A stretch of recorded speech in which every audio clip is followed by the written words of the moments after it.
The sun had just risen over the bustling streets of Lagos. Horns blared, engines roared, and impatient drivers cursed under their breath. Among the morning chaos, one girl stood out, a quiet, modest student named Amina, her navy blue hijab fluttering slightly in the breeze as she crossed the road. No one knew that by the end of that day, her hijab, the simple cloth she wore out of faith, would become the reason she lived to tell her story. Soft instrumental background begins something reflective and emotional before we go deep into this incredible true life story. Don't forget to subscribe, like, and share this video. Your support keeps this channel growing and allows us to tell more real-life stories that touch hearts and strengthen faith. Amina was a 19-year-old Muslim girl, known for her calmness and discipline. Every morning, she would help her mother prepare breakfast before heading out to school. Her father, a local carpenter, would often remind her, "Never forget who you are, my daughter. Your hijab is your crown, wear it with pride." That morning she almost didn't.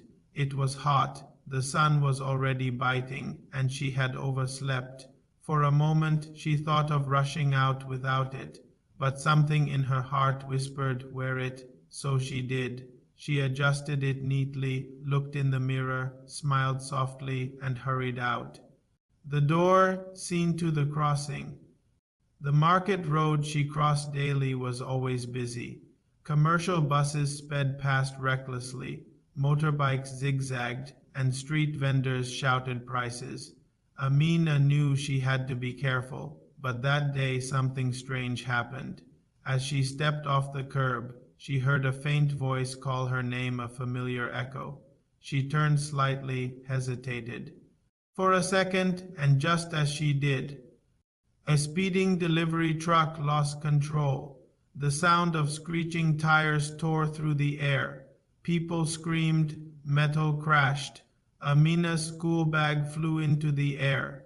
The truck's mirror caught the edge of her hijab, pulling her just enough to spin her sideways.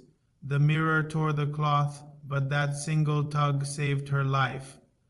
Instead of being crushed, she fell backward into a pile of empty crates beside a stall. For a few seconds, everything went black. When she opened her eyes, she was surrounded by people shouting, "She's alive! She's alive!"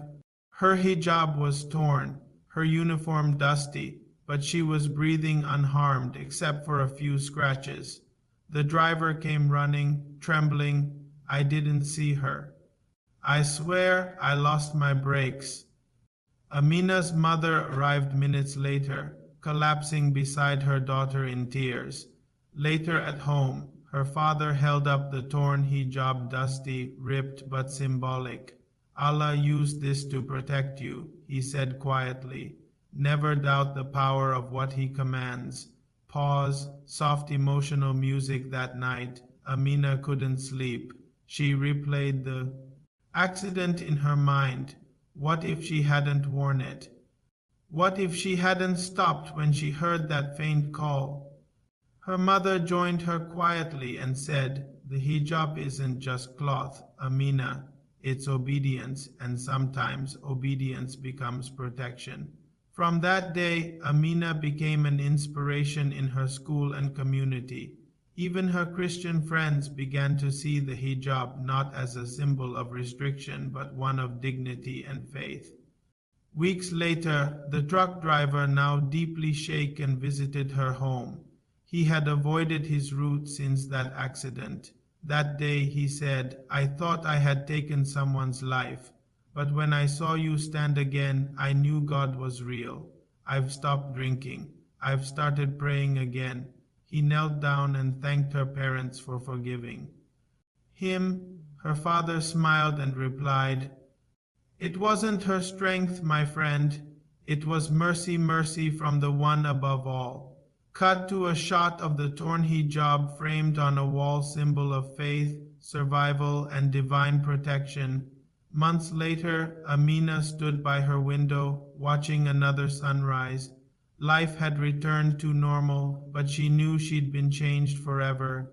She opened her diary and wrote, "The world may not understand my hijab, but that day it understood me.